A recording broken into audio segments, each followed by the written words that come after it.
sight of God. Those who will not live by the law shall die by the law.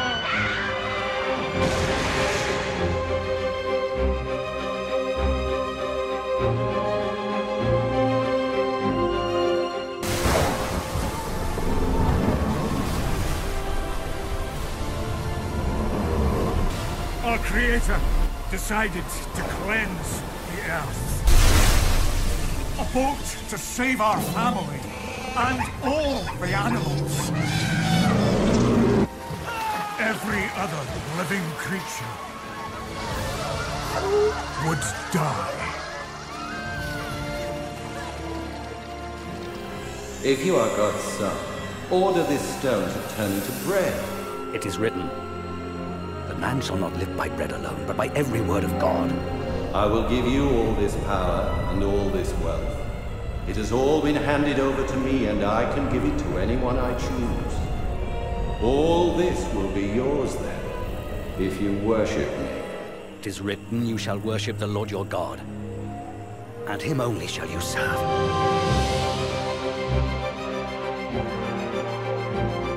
Now the Lord had prepared a great fish to swallow up Jonah. And Jonah was in the belly of the fish 3 days and 3 nights. And Jonah began to enter into the city, a day's journey. And he cried and said, "Yet 40 days, and Nineveh shall be overthrown." So the people of Nineveh believed God, and proclaimed a fast, and put on sackcloth, from the greatest of them even to the least of them.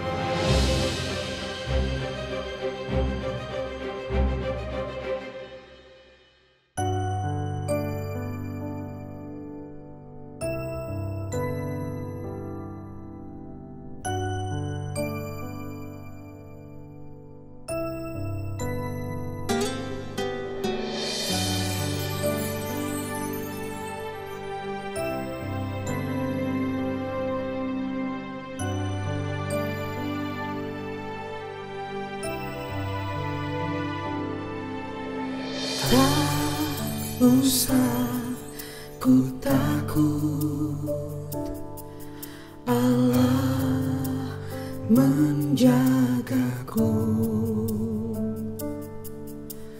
Tak usah ku bimbang, Yesus peliharaku.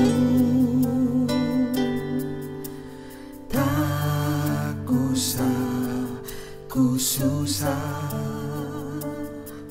Roh Kudus hiburku. Tak usah ku cemas, Dia memberkatiku.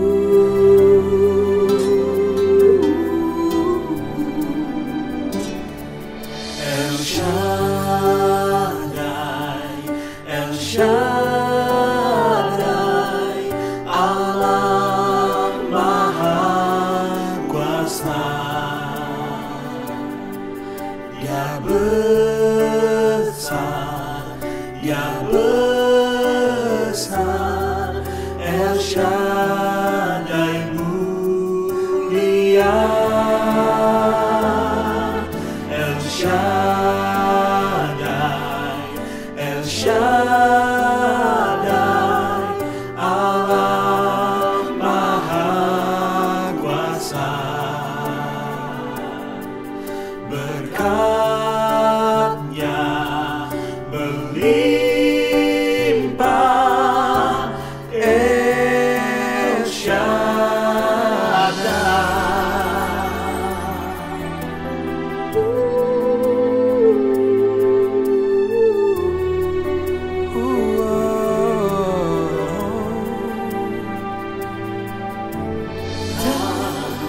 Usah kau takut, Allah menjagamu.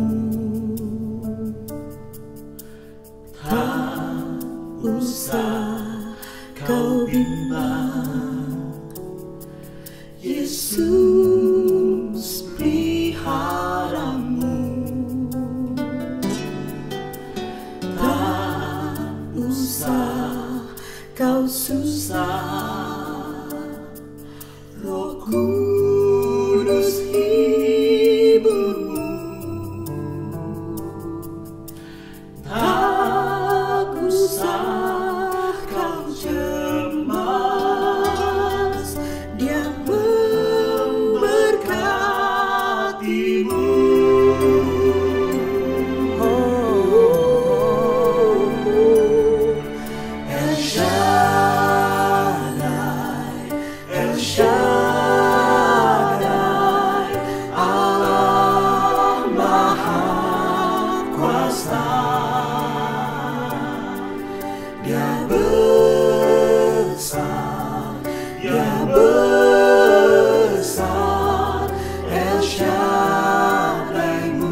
Shaddai, Allah Maha Kuasa. Berkat-Nya melimpah. El Shaddai,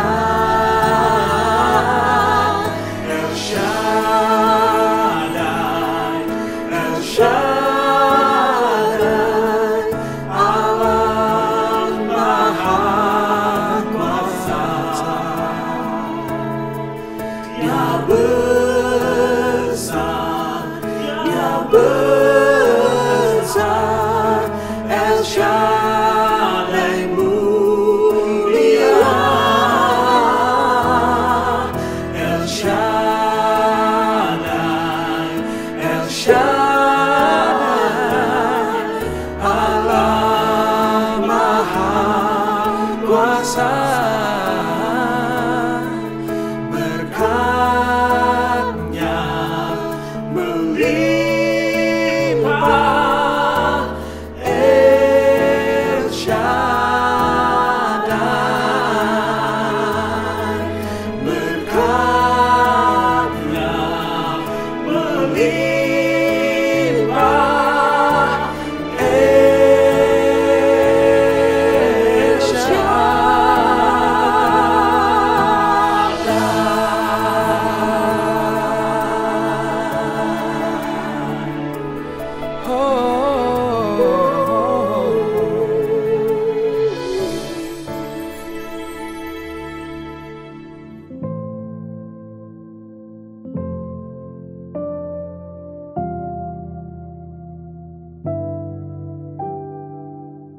Selamat hari Minggu Bapak Ibu, selamat kita ketemu lagi dalam ibadah online dari NLCC Indonesia hari ini, tanggal 7 Juli 2024. Kita baru saja menyelesaikan seri khotbah belajar dari kuasa dan perintah Tuhan atas hal-hal yang mustahil.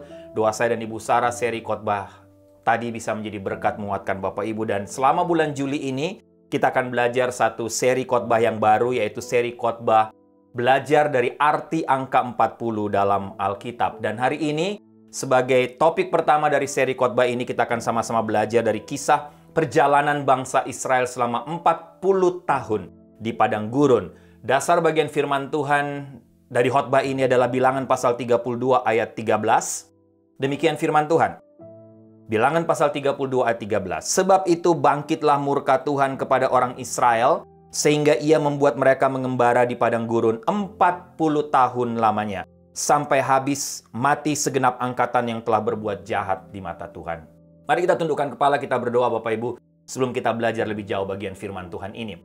Tuhan, kami bersyukur, berterima kasih karena hari ini kami ada waktu lagi untuk duduk diam di sekitar firman-Mu. Ada waktu untuk mendengarkan suara-Mu melalui kebenaran firman Tuhan hari ini. Selama bulan Juli ini kami mau belajar tentang arti angka 40 dalam Alkitab.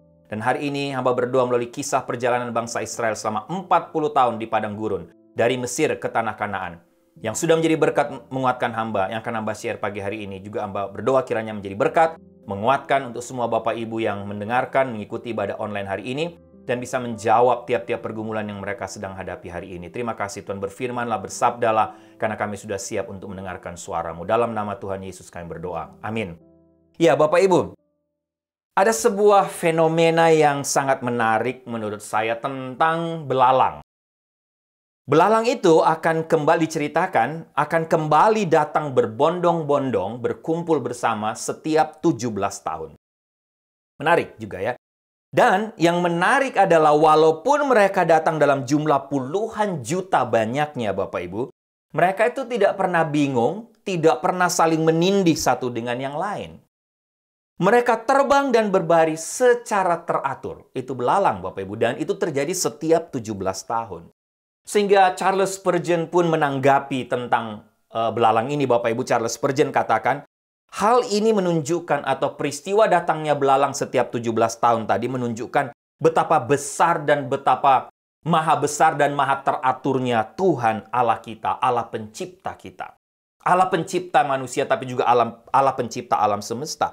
Tuhan mengatur tiap hal dalam dunia ini sedemikian rupa, dengan begitu teratur, begitu luar biasa Bapak Ibu. termasuk kedatangan belalang setiap 17 tahun. Mengapa 17 tahun? Orang bertanya, tidak ada yang tahu. Karena yang pasti hanya Tuhan yang tahu, Bapak Ibu. Tapi satu hal yang pasti, Tuhan selalu memakai angka, kalau Bapak Ibu perhatikan Alkitab atau kisah-kisah dalam Alkitab, Tuhan selalu memakai angka jumlah. Dan semuanya merupakan satu simbol tentang kesempurnaan Tuhan yang memang sulit untuk kita pahami. Bapak, Ibu, dan saya sulit pahami sebagai manusia yang terbatas ini. Tapi yang pasti semuanya memiliki arti khusus. Dan sekali lagi, selama bulan Juli ini kita akan belajar tentang hal yang menarik dalam Alkitab, angka 40. Ya, banyak angka-angka menarik dalam Alkitab, misalnya 3, 7, Bapak Ibu, 50. Tapi hari ini atau selama bulan Juli kita hanya fokus kepada angka 40. Pertanyaan, mengapa 40? Angka 40 adalah angka yang memang benar-benar unik dalam Alkitab dan dalam kalender Tuhan. Oke, sebelum kita lebih jauh Bapak Ibu, misalnya hal suhu saja ya, suhu. Minus 40 derajat. Minus 40 derajat menarik karena adalah satu-satunya suhu yang sama dalam Fahrenheit dan juga dalam Celsius. Bapak Ibu bisa cek, minus 40 Fahrenheit, berapa Celsius? Sama, minus 40 Celsius. Nah, dalam Alkitab, angka 40 pun punya banyak arti. Angka 40 melambangkan tentang kehidupan baru, tentang pertumbuhan baru, tentang sebuah transformasi, tentang sebuah pemurnian, tentang perubahan dari satu tugas besar ke tugas besar lainnya. Angka 40 juga punya arti atau boleh saya katakan berasosiasi dengan ujian dan kesulitan yang harus dihadapi dan dijalani oleh seseorang untuk mengalami kesadaran rohani. Pengujian dari Tuhan tentunya, pemurnian dari Tuhan. Contohnya, banjir 40 hari 40 malam. Tuhan Yesus 40 hari di padang gurun. Musa 40 tahun di Mesir, 40 tahun di padang Midian, 40 tahun di padang gurun memimpin bangsa Israel. Nah, hari ini Bapak Ibu, dalam memulai seri khotbah ini, kita akan sama-sama memfokuskan kepada peristiwa 40 tahun ketika bangsa Israel berjalan di padang gurun dari tanah Mesir menuju Kanaan. Pelajaran apa yang kira-kira bisa kita ambil dari pengalaman bangsa Israel ini, Bapak Ibu, ketika mereka mengembara selama 40 tahun di padang gurun? Kisah perjalanan 40 tahun di padang gurun merupakan cara Tuhan untuk memurnikan bangsa Israel. Sekali lagi Bapak Ibu bisa lihat Bilangan pasal 32 ayat 13. Firman Tuhan katakan, sebab itu bangkitlah murka Tuhan kepada orang Israel, sehingga ia membuat mereka mengembara di padang gurun 40 tahun lamanya, sampai habis mati segenap angkatan yang telah berbuat jahat di mata Tuhan. Bapak Ibu, seperti kita ketahui, bangsa Israel adalah bangsa yang tegar tengkuk. Mereka suka memberontak dan sulit tunduk di bawah pimpinan Tuhan. Itulah bangsa Israel. Tuhan sekalipun mereka itu adalah bangsa pilihan Tuhan, Bapak Ibu. Oke, jika Bapak Ibu dan saya atau kita memilih untuk tidak percaya kepada jalan Tuhan, tidak percaya kepada pimpinan Tuhan, atau dan kata lain memilih jalan hidup kita sendiri, maka Tuhan akan mengizinkan. Menurut saya Bapak Ibu, atau yang saya lihat dalam banyak kisah dalam Alkitab, banyak pengalaman hidup orang, Tuhan akan mengizinkan kita atau mengizinkan manusia untuk akhirnya melaksanakan pilihan itu. Pilihannya sendiri. Tapi Bapak Ibu, pilihan ini, pilihan yang lahir dari keinginan diri sendiri, yang tidak mau mengikuti pimpinan Tuhan, selalu membawa kehancuran. Sama seperti yang terjadi pada bangsa Israel. Walaupun Tuhan mengizinkan kita untuk menempuh jalan tersebut, tapi hasilnya adalah kegagalan, kehancuran. Tapi sebaliknya, jika Bapak Ibu dan saya kita memilih untuk melangkah dengan iman, mau bertobat, mau sadar, mau diproses oleh Tuhan, kita akan melihat hasilnya. Tuhan akan mengubah kita. Tuhan akan mengubah hidup Bapak Ibu dan saya. Dia akan menghilangkan ketakutan kita dan mengubahnya menjadi kedamaian. Dia akan mengubah kekalahan kita menjadi kemenangan. Bapak Ibu, saya yakin tidak ada seorang pun yang menyukai jalan berputar atau penundaan dalam suatu perjalanan.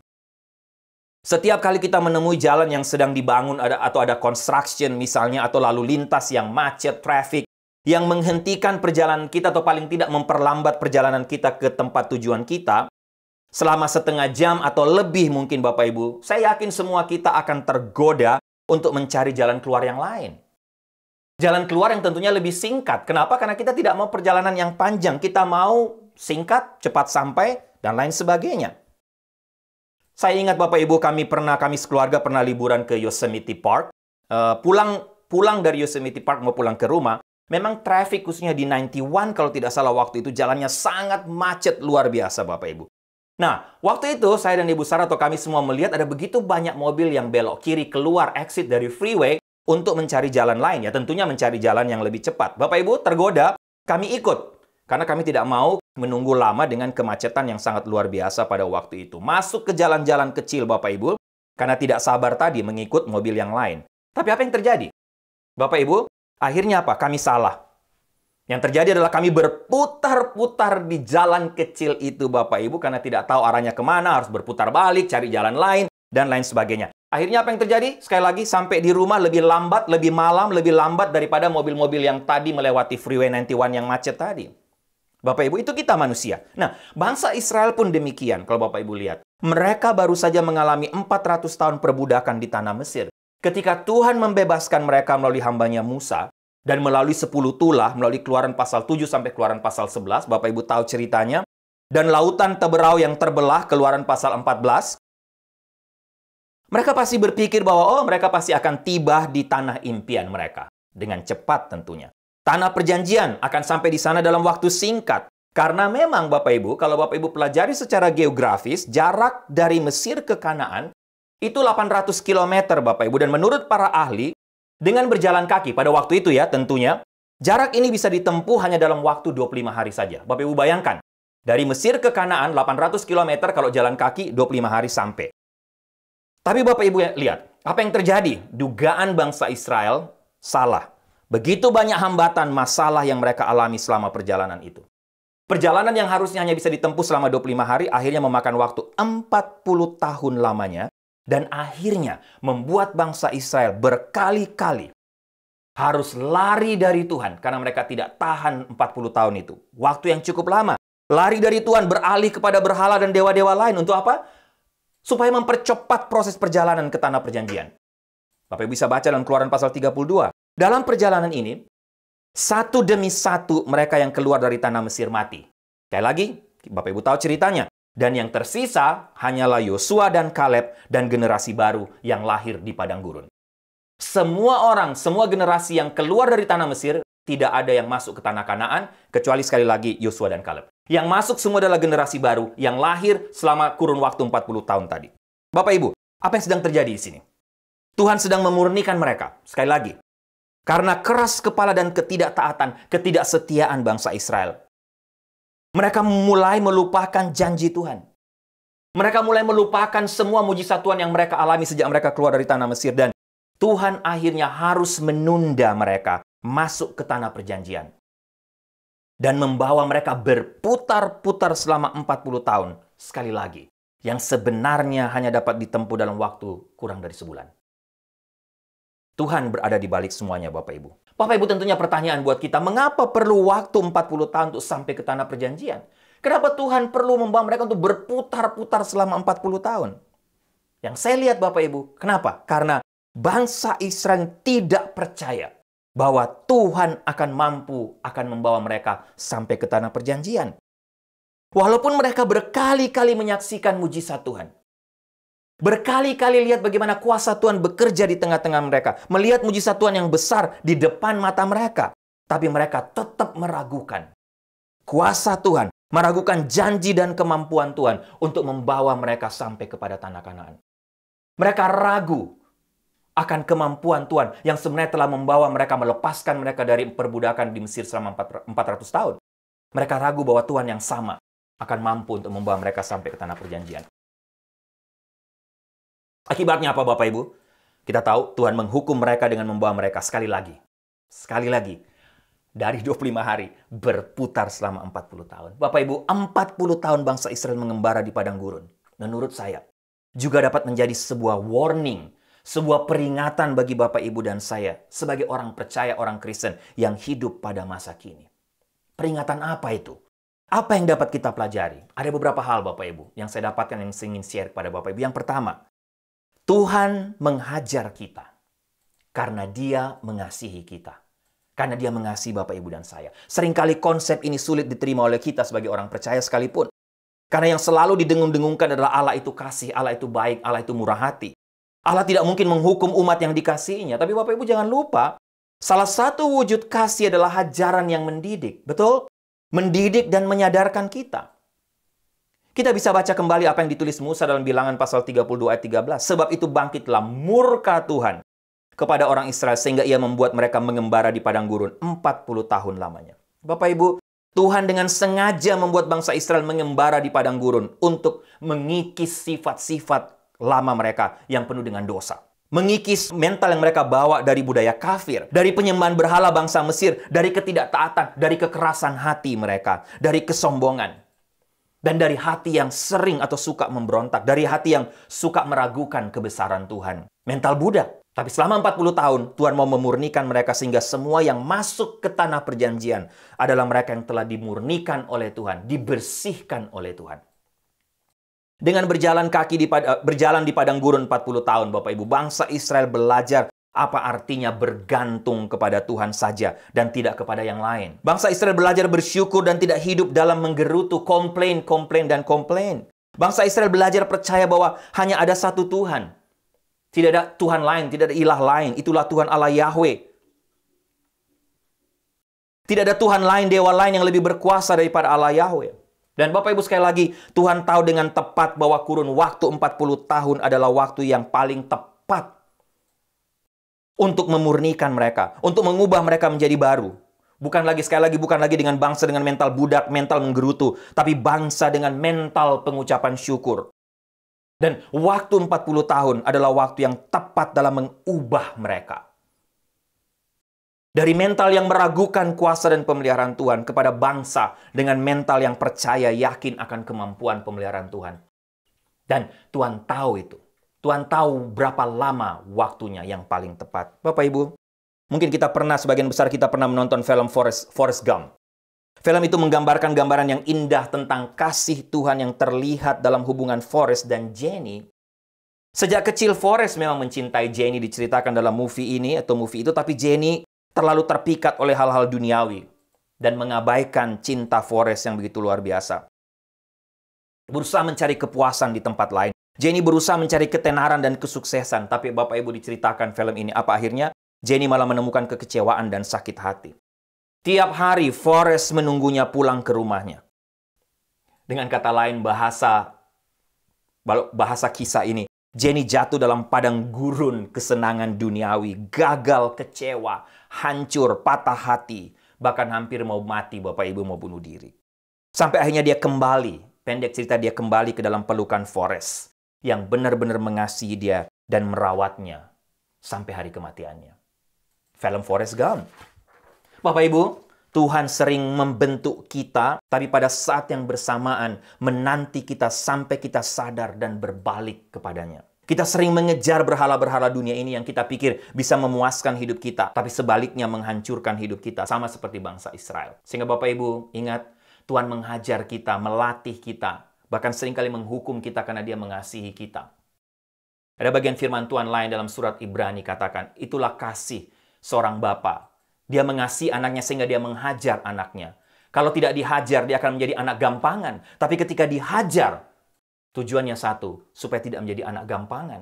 Menjadi orang, dengan kata lain, jadi orang percaya, orang Kristen yang bisa kuat secara rohani. Bapak Ibu, sebagai aplikasi ketika Tuhan mengasihi kita, mengasihi Bapak Ibu dan saya, banyak kali dia harus mengerat, memurnikan kita dengan hajarannya. Seringkali dalam proses itu, kita merasa sakit tentunya. Tapi rasa sakit itu harus memimpin kita kepada pertobatan dan bukan sebaliknya, mengeraskan hati. Bapak Ibu, saya boleh tanya kepada anak-anak saya. Kalau mereka tidak melakukan disiplin yang saya terapkan atau melakukan hal-hal yang sudah dilarang oleh kami sebagai orang tua, sehingga mereka tahu mereka harus dihukum. Tanya, saya tidak pernah menghukum mereka dengan tidak rasa sakit. Karena kalau dihukum tapi tidak rasa sakit, tidak ada artinya, Bapak Ibu. Mungkin saya tidak hajar mereka, saya tidak pukul mereka. Anak-anak saya sering pakai ini, kalau bahasa Indonesia, kutik pakai jari saya. Tapi mereka tahu, karena jari saya memang agak besar, Bapak Ibu, sehingga kalau kutik mereka benar-benar sakit. Dan saya sudah sering cerita, 3 anak saya, mereka tidak ada hitungan ketiga. Kalau dapat hukuman dengan jari kutikan saya. 1, 2, ketiga kena. Sakit? Sakit sekali. Mereka takut dengan kutikan saya, Bapak Ibu. Tapi mereka tahu. Sakit karena mereka sadar mereka bersalah, dan itulah cara disiplin karena mengasihi, mencintai mereka, Bapak Ibu. Sehingga Pertanyaan untuk Bapak Ibu dan saya, adakah saat ini Bapak Ibu sedang berada dalam kesulitan, tantangan hidup karena Tuhan sedang membentuk karakter Bapak Ibu? Karena Bapak Ibu tahu bahwa Tuhan sedang memurnikan Bapak Ibu? Adakah Tuhan sedang mengizinkan masalah demi masalah, persoalan demi persoalan, agar Bapak Ibu dan saya kita kembali ke jalan Tuhan karena kasih-Nya? Bapak Ibu, jangan ragu akan kasih-Nya. Dia mendidik, menghajar kita karena Dia mengasihi kita. Saya tidak tahu bagaimana dengan Bapak Ibu, tapi jemaat NLCC Indonesia sudah tahu tentang hidup saya. Sebagian besar tentunya. Dalam sejarah hidup dan pelayanan saya, banyak kali Tuhan harus membuat saya menderita. Mengalami rasa sakit secara fisik maupun mentally. Di mana saya tahu dengan persis bahwa rasa sakit yang saya alami atau Tuhan izinkan saya alami itu. Kenapa? Karena memang Tuhan sedang mengerat dan memurnikan saya dengan hajarannya. Sakit Bapak Ibu. Saya benar-benar dibuat menderita karena Tuhan tahu saya telah keluar dari track-Nya. Keluar dari track Tuhan. Saya sombong dan tidak mengandalkan Tuhan 100% lagi. Oleh karena itu dia perlu menghukum saya dengan satu tujuan. Membawa saya kembali ke track-Nya, mengubah mental sombong saya menjadi Ricky dengan mental baru, mental mengandalkan Tuhan 100%. Saya nggak tahu bagaimana Bapak Ibu. Yang kedua Bapak Ibu, pelajaran yang kita bisa dapatkan. Jangan takut karena Tuhan menyediakan. Dia provider. Dia menyiapkan tiap-tiap kebutuhan kita. Di padang gurun, Bapak Ibu lihat cerita bangsa Israel. Persediaan makanan orang Israel hampir habis. Bilangan pasal 11 ayat 5. Dan hal ini sampai kepada titik di mana bangsa Israel benar-benar merindukan kembali. Dalam tanda petik hari-hari indah, masa-masa indah dari perbudakan mereka di Mesir. Di mana mereka tidak perlu khawatir akan makan dan minum. Mereka tidak pernah khawatir akan kelaparan. Mereka begitu lapar di padang gurun, sehingga mereka berpikir bahwa, wow, melakukan kerja paksa selama ratusan tahun di Mesir sepertinya lebih baik, lebih enak, seperti surga, daripada berjalan di padang gurun seperti neraka. Bapak Ibu, Tuhan melihat kebutuhan mereka akan makanan, dan Tuhan memberi mereka roti dari langit yang disebut mana. Tuhan juga memberi mereka protein melalui burung puyuh dan menyediakan roti dan burung puyuh dari sorga. Setiap hari sampai mereka memasuki tanah perjanjian. Bapak Ibu bisa bayangkan. Bukan itu saja, padang gurun adalah tempat terpanas di dunia ketika siang. Dan menjadi tempat terdingin di dunia ketika malam tiba. Itulah padang gurun. Bayangkan padang gurun adalah tempat yang gersang dengan suhu yang ekstrim. Dengan kecepatan angin yang tinggi. Jarang ada awan yang bisa melindungi kita Bapak Ibu ketika kita berada di padang gurun. Tidak ada uap air di udara. Jadi sangat menyengat panasnya. Seringkali membuat orang sampai tidak bisa bernapas. Dan padang gurun yang dilewati bangsa Israel disebut padang gurun Paran. Dalam pengembaraan 40 tahun di padang gurun Paran ini Bapak Ibu, Tuhan tidak saja menyediakan mana dan burung puyuh. Tapi Tuhan juga menyediakan perlindungan dari cuaca yang ekstrim. Dengan apa? Menyediakan tiang awan pada waktu siang. Agar mereka tidak kepanasan, dan tiang api pada waktu malam. Agar mereka tidak kedinginan. Tuhan juga menyediakan air yang keluar dari bukit batu di padang gurun bagi mereka. Bapak Ibu lihat, Tuhan tidak meninggalkan mereka. Tuhan terus menyediakan apa yang mereka butuhkan. Sebagai aplikasi Bapak Ibu, Tuhan memang sedang membentuk mereka, sedang memurnikan mereka, namun tidak berarti Tuhan menghajar mereka dengan kejam. Tuhan seperti Bapa dunia yang sekali lagi ketika mereka mengasihi anak-anaknya, mereka menghajar. Seperti saya tadi, mendidik mereka, tapi mereka tetap menyediakan semua kebutuhan anak-anaknya. Dengan saya marah karena mendisiplinkan mereka, saya kutik mereka. Bukan saya usir mereka keluar dan saya tidak kasih mereka makan. Tidak kasih mereka minum. Tidak menyediakan semua kebutuhan mereka. Tidak Bapak Ibu. Demikian juga Tuhan. Tuhan tidak menelantarkan bangsa Israel. Tuhan juga tidak akan menelantarkan Bapak Ibu dan saya. Jika saat ini Bapak Ibu sedang berada di padang, boleh saya pakai kata padang gurun. Padang gurun rohani. Di mana Tuhan sedang membentuk karakter kita. Bapak Ibu ingat satu hal. Dia tidak pernah gagal dalam menyediakan semua yang Bapak Ibu dan saya butuhkan seumur hidup kita. Dia tidak meninggalkan atau mengabaikan Bapak Ibu dan saya, tidak mengabaikan kita pada waktu-waktu di mana kita membutuhkan dia. Dia mendidik, dia menghukum sebagai seorang Bapa, tapi dia juga tetap mengasihi Bapak Ibu dengan kasihnya yang begitu luar biasa sebagai Bapa pula. Bapak Ibu, saya punya dua pergumulan yang berat boleh saya katakan, yang saya doakan tiap hari, tiap saat, tiap detik. Saya memohon Tuhan berbuat mujizat. Saya sudah doakan dua pergumulan ini sejak tahun 2004, sebelum kami datang ke Amerika tahun 2005. Saya doakan tiap hari, tiap saat dari tahun ke tahun. Bapak Ibu, satu pergumulan Tuhan jawab sekitar 2 tahun yang lalu, dan satunya lagi Tuhan baru jawab tahun ini, tahun 2024. Tuhan baru menjawab doa saya sekitar 18 tahun dan juga 20 tahun kemudian. Bapak Ibu tentunya pertanyaan, kenapa Tuhan baru menjawab 18 dan 20 tahun kemudian? Saya belajar satu hal ketika saya renungkan tentang pergumulan saya secara pribadi. Karena Tuhan tahu dengan persis waktu 18 tahun dan waktu 20 tahun adalah waktu yang paling tepat untuk membentuk Ricky, untuk membentuk saya, memurnikan mental dan iman saya. Sekali lagi, untuk tidak lagi hidup mengandalkan diri sendiri, tapi benar-benar mengandalkan Tuhan. Waktu 18-20 tahun adalah waktu yang tepat untuk mengubah saya dengan iman dan mental yang terus penuh keraguan akan janji dan kuasa Tuhan. Walaupun sama seperti bangsa Israel, selalu melihat, banyak kali melihat mujizat Tuhan. Tapi Tuhan sedang mengubah saya menjadi Ricky dengan mental dan iman yang semakin kuat. Dan percaya kepadanya, 100% percaya akan kuasa pemeliharanya. Percaya bahwa dia provider, dia akan menyediakan tiap-tiap apa yang saya butuhkan. Dan Bapak Ibu, melalui semua pengalaman dengan Tuhan, saya tidak bisa ceritakan semuanya. Melalui semua pengalaman dengan Tuhan tersebut, saya secara pribadi benar-benar yakin, tidak pernah takut apalagi meragukan akan kuasa pemeliharaan Tuhan. Tuhan selalu menjawab, Tuhan selalu menyediakan. Bapak Ibu juga mungkin masih ingat dengan kesaksian Bu Sarah beberapa minggu lalu, khususnya jemaat NLCC Indo.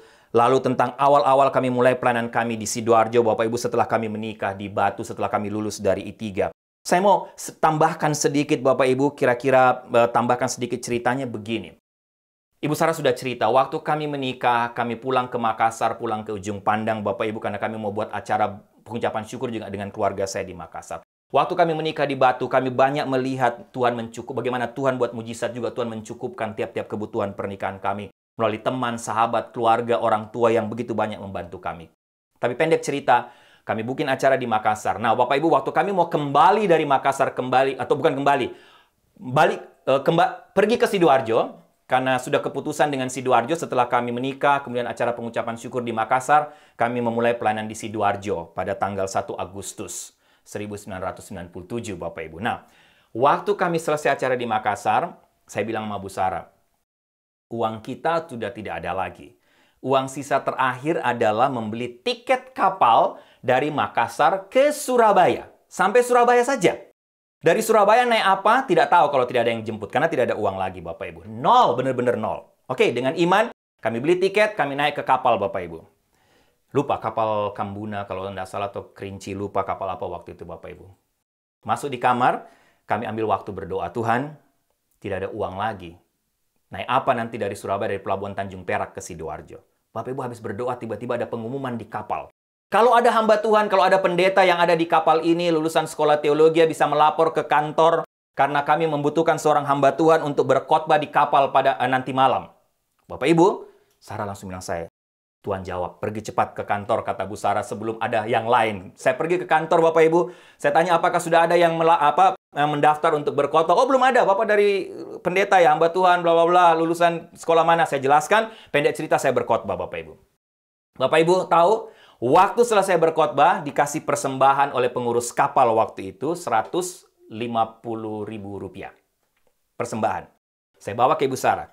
Bapak Ibu, waktu sampai di Pelabuhan Tanjung Perak, kami harus ambil taksi kan, untuk ke Sidoarjo, karena tidak ada yang jemput.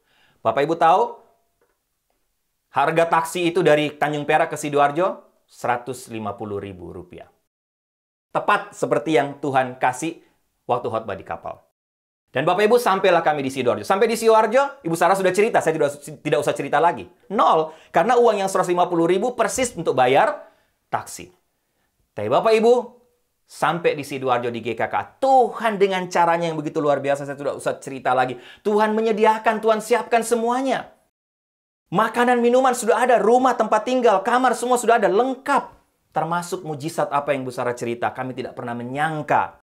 Mungkin ini jemaat Sidoarjo atau majelis Sidoarjo tidak tahu. Tapi ketua majelis langsung datang kepada kami untuk memberikan kami gaji pertama untuk bulan Agustus. Dari mana Bapak Ibu tidak pernah terpikir? Kita pikir ya sudah. Pasti gaji setelah akhir bulan Agustus. Kami memang ketakutan waktu itu, ragu. Mau makan apa, Bu Sarah cerita. Tapi sekali lagi Bapak Ibu, mujizat Tuhan. Tuhan menyediakan. Sehingga sekali lagi Bapak Ibu, saya pribadi, saya dan Ibu Sarah, melalui semua pengalaman dengan Tuhan yang saya sudah ceritakan tadi, saya atau kami, sebagai keluarga atau memulai pernikahan kami, memulai membina keluarga kami begitu yakin, benar-benar yakin, bahwa jangan pernah takut, apalagi meragukan kuasa pemeliharaan Tuhan. Tuhan selalu menyediakan cukup dan tepat pada waktunya. Itulah Tuhan kita. Yang ketiga Bapak Ibu, belajar apa? Rencana Tuhan sepertinya tidak pernah sejalan dengan rencana kita. Belajar dari kisah perjalanan bangsa Israel ini. Bangsa Israel mungkin berpikir bahwa segala sesuatunya akan berjalan lancar sejak mereka meninggalkan kehidupan mereka sebelumnya dari Mesir. Mereka tidak lagi harus bekerja di bawah pemberi tugas yang kejam dan mereka memilih masa depan yang cerah. Bapak Ibu, secara waktu mereka mengharapkan rencana mereka akan sejalan dengan rencana Tuhan. Dan dalam waktu yang normal, seperti yang mereka harapkan, 25 hari sampai ke tanah perjanjian. Mereka berharap semuanya terjadi dengan cepat dan mudah. Tapi Bapak Ibu, mereka tidak menyadari bahwa terkadang untuk mencapai tanah perjanjian membutuhkan waktu. Bahwa Allah mungkin ingin mereka belajar beberapa pelajaran tentang kepercayaan kepadanya. Dan bahwa Ia berperang demi mereka ketika mereka dikepung oleh sejumlah besar musuh dalam perjalanan menuju tanah perjanjian. Keluaran 17. Terlalu banyak hal yang Tuhan masih perlu didik atau perlu ajarkan kepada bangsa Israel ini. Baik Bapak Ibu, saya tutup dengan ilustrasi ini. Kisah tentang Winston Churchill. Winston Churchill hampir mencapai puncak kekuasaan politik di Inggris pada awal karirnya. Pada usia 33 tahun, dia menjadi menteri kabinet dan salah satu pembicara paling populer di Inggris di negara itu pada waktu itu. Tapi serangkaian peristiwa dan posisi yang tidak populer menyebabkan Churchill kehilangan kedudukan politiknya dan menjadi bahan cemoohan dan penolakan. Pada awal tahun 1930-an, dia dikeluarkan dari kursi kekuasaan. Peringatan Churchill tentang Adolf Hitler diabaikan oleh masyarakat Inggris yang lebih suka mendengarkan dunia yang damai dan menenangkan pada masa itu. Ketika Inggris terjerumus ke dalam Perang Dunia Kedua, Churchill sudah berusia 65 tahun dan memenuhi syarat untuk pensiun dengan dana pensiun pemerintah. Tapi Bapak Ibu, apa yang terjadi? Namun saat itulah seluruh bangsa berpaling kepada Churchill, berpaling kepadanya, dan Churchill menjadi Perdana Menteri yang mengilhami rakyat Inggris untuk tetap teguh selama hari-hari tergelap dalam masa-masa perang mereka pada waktu itu. Nah, Bapak Ibu, terlepas dari kesuksesan atau kegagalan apa yang telah kita lalui, Bapak Ibu dan saya lalui, kita tidak tahu bagaimana Tuhan akan memilih atau memakai kita di masa depan.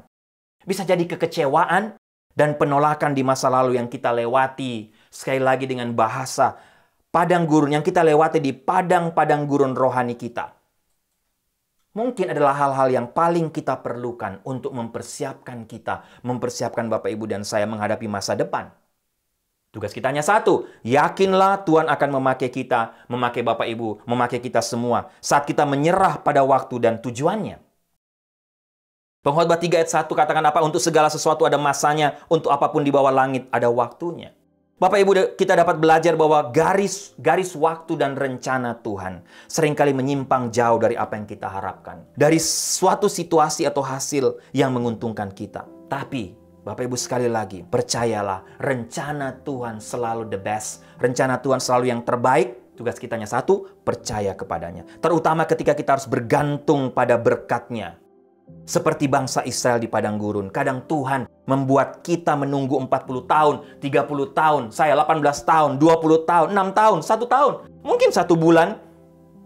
Tuhan tahu waktu yang tepat untuk memurnikan kita. Agar kita belajar percaya bahwa Allah tidak pernah tertidur. Waktu Tuhan adalah waktu yang terbaik dan paling tepat, paling sempurna. Dan Bapak Ibu ingat, belajar dari kisah perjalanan bangsa Israel. Tuhan tidak membiarkan kita untuk tinggal terus di padang gurun selamanya. Ada waktunya, bangsa Israel 40 tahun. Bapak, Ibu, dan saya mungkin waktu yang berbeda. Tidak selamanya kita berada di padang gurun, Bapak, Ibu. Satu waktu nanti kita akan sampai kepada tanah perjanjian. Tuhan tidak membiarkan kita berada dalam ketidakpastian selama-lamanya.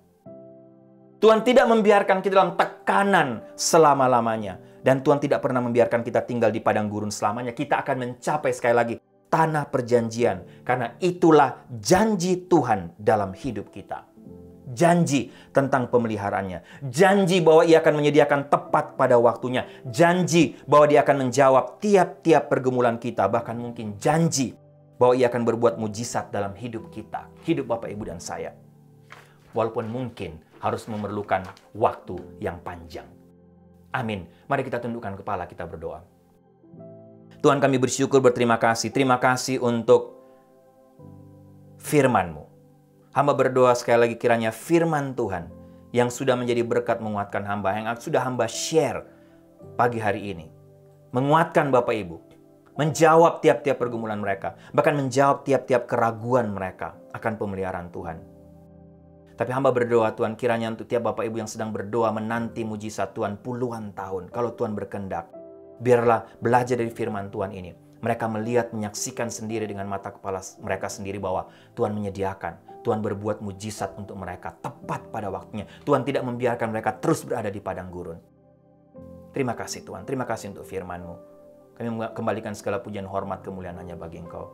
Kami akan masuk dalam perjamuan kudus. Tuhan berkati perjamuan kudus hari ini juga. Dalam nama Tuhan Yesus kami berdoa. Amin.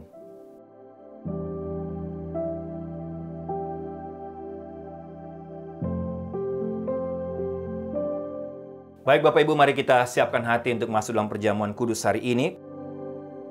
Jemaat yang kekasih, roti yang kita pecah-pecahkan ini mengingatkan kita akan tubuh Kristus yang diserahkan bagi kita untuk menebus kita.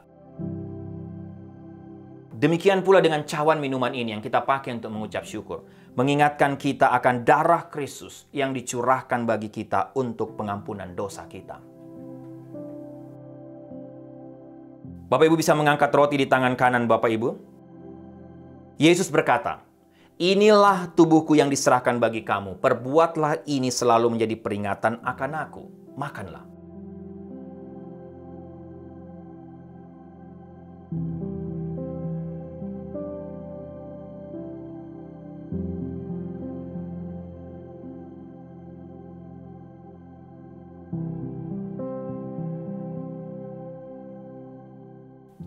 Bapak Ibu bisa mengangkat cawan di tangan kanan Bapak Ibu. Pada malam yang sama, Yesus pun mengangkat cawan dan berkata, "Cawan ini adalah perjanjian baru yang dimeteraikan oleh darahku. Perbuatlah ini setiap kali kamu meminumnya, menjadi peringatan akan aku." Minumlah.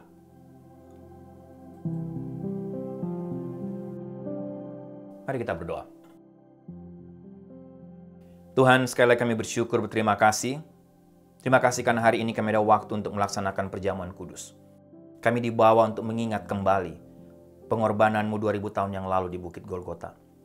Tapi sekaligus melalui perjamuan kudus hari ini kami dibawa, kami diingatkan lagi untuk hidup menghormati, menghargai pengorbanan-Mu, karya keselamatan-Mu di atas kayu salib.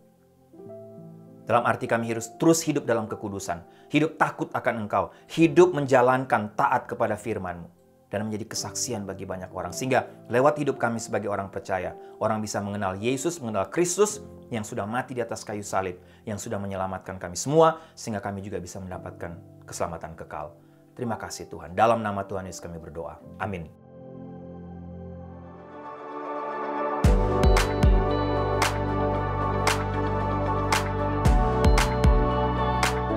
Baik Bapak Ibu, doa saya kita semua diberkati lagi oleh kebenaran firman Tuhan hari ini, khususnya topik pertama dari seri khotbah selama bulan Juli, yaitu kita belajar dari keunikan angka 40 dalam Alkitab.